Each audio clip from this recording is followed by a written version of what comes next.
Bakit naman po kay Pangulo isisisi? Kung ayaw niya yung version sa House of Representatives, eh di sa pagka nagkaroon po ng pagdebate, debatihin niya po munang mabuti. Ilabas niya na lahat ang kanyang talino. At kung anong kahihinatnan niyan, hindi naman po siyang mag-isa lang ang magdidesisyon niyan. Ang nakakapagtaka po dito kay Congressman Erice, parang lahat na lang ng kasalanan sa mundo, isinisisi niya sa Pangulo. Trabaho po nilang gumawa ng batas. Kaya trabahuhin niya po iyan kung anong gusto niyang version.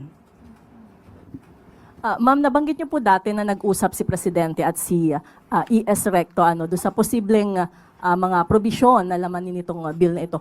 Ano po ba yung gustong ma-achieve ng Presidente at ginawa niyang prioridad itong anti-political dynasty?